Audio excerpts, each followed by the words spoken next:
Hello everybody. Hello everybody. My name is Ameen Abedrabbo and I just recently saw Asteroid City. This is Wes Anderson's 11th film in his filmography and it stars a big cast of characters. And it is about a father and his four kids who are going on this convention for their son's achievements. But while they're there, a bunch of other tourists and the cadet people also experience a terrestrial being coming into the planet and they want to figure out the meaning behind it. Alright, before I do this review, I just really need to use the bathroom. So I'm just going to use the bathroom right now in 3, 2, 1.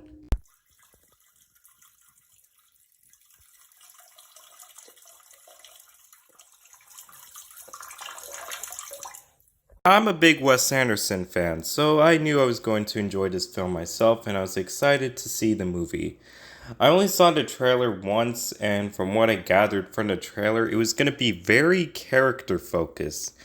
As from what the name is, Asteroid City, it implies that it might be a sci-fi film, but the sci-fi is explored in a very different way.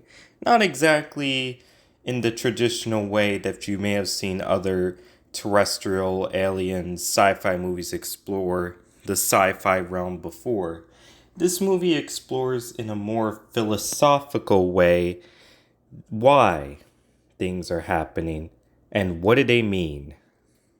Now, in Wes Anderson tradition, the characters are very well acted. All the characters act very well. Jason Schwartzman is the main lead, and I'm happy that he is. He's always been a side character in a lot of his movies. I'm glad that he gets a chance to really be in the part of the character, gets to be a main character, which is pretty fun to watch.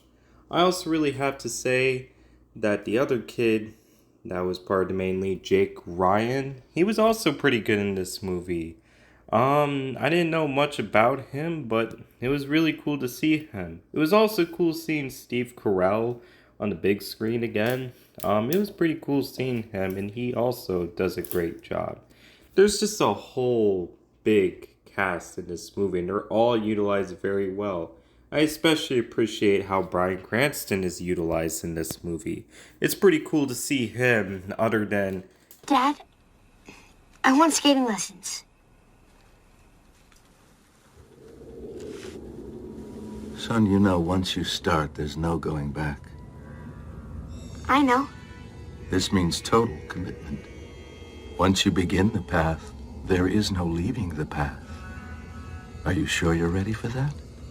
I mean, really ready? I guess so. Neat. We'll start tomorrow. You know, I don't have to say what he's in. Everybody knows where he's in at this point, so I'm not gonna say what he's in. But yeah, like I said, this movie has a very big cast and they're all utilized very well in this movie. The set design in this movie is also great, giving a postcard-like feeling to the movie.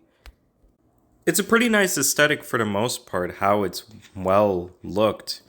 It looks very nice in the traditional Wes Anderson form. And the way that this story told is very interesting. I'm not going to exactly tell you how the story is told.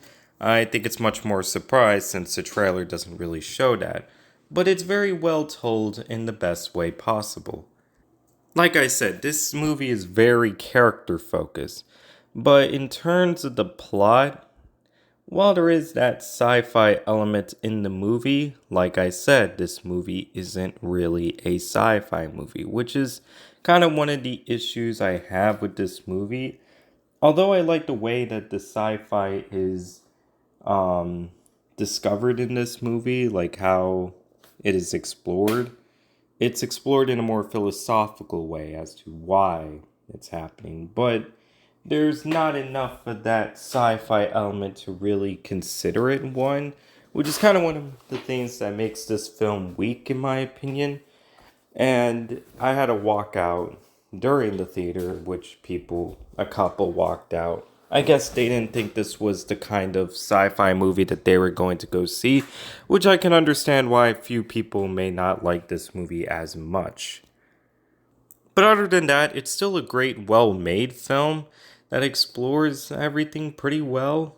But sometimes I feel like some of the characters don't really feel involved in much of the plot. Or sometimes I feel like the plot can not really matter and it's just them in the quarantine just waiting until, well, the alien stuff happened. So the sci-fi element isn't very well utilized in this movie, and I wish that was utilized a little bit more in a different way. But I still can appreciate how Wes Anderson explores sci-fi in this movie, and it's very unique and refreshing. So I'm glad it was something different for once.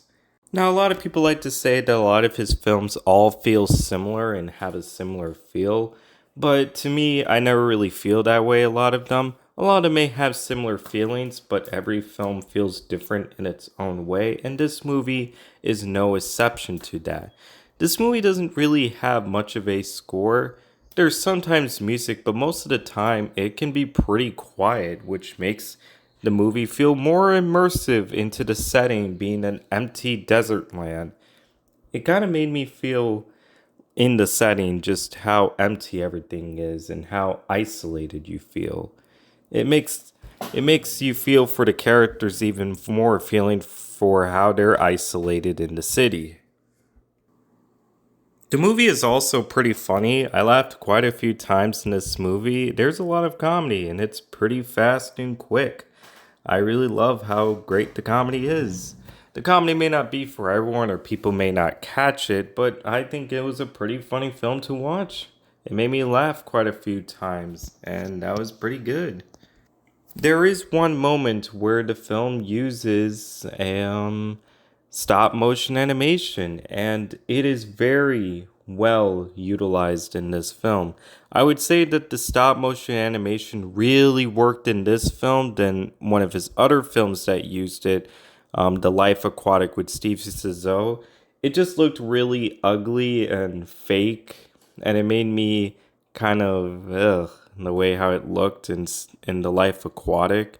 But here in this movie, I feel that Wes has perfectly mastered stop motion animation where it looked pretty good in the movie and it even worked mixing it in the real life setting. I don't know how he did it, but it's very well made and it's very impressive, especially in that scene where they see the alien, how cool it is done.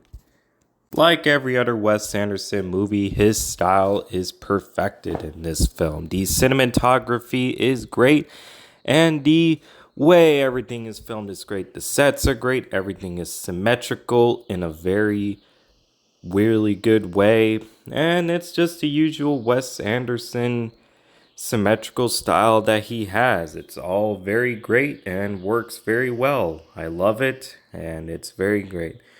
If I were to really say what I would rate the film, I would say it's a 75%. It's personally a little weak than his other films, but I feel that it's still really good in terms of storytelling. I think the storytelling in this movie is great, but also the characters in this movie are really good. I'm really glad how this movie explores characters again, like his older films. It's really interesting to see these characters and how they all interact with each other. His older films did that a lot of the times before Grand Budapest Hotel, where he went full style. And I still really like those movies too. And it's very still cool how he has his style in this movie, but you could tell Wes really wanted you to connect with the characters, which is the best part about this movie, is just watching all the characters interact in the setting that they're in.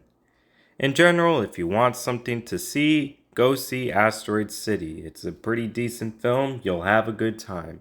Anyways, I'll see you guys in the next video. Bro hit 16 and he was like, oh yeah, oh yeah. Whoa, oh yeah, oh yeah, yeah, yeah, oh yeah. Max! Bro, you're acting like Max! What are you talking about? Bro, you're acting like Max! What are you talking about? I've been saying blood. What are you talking about? I've been saying that. Now answer my question. Ass or goodies? Answer! Face. Fucking weirdo.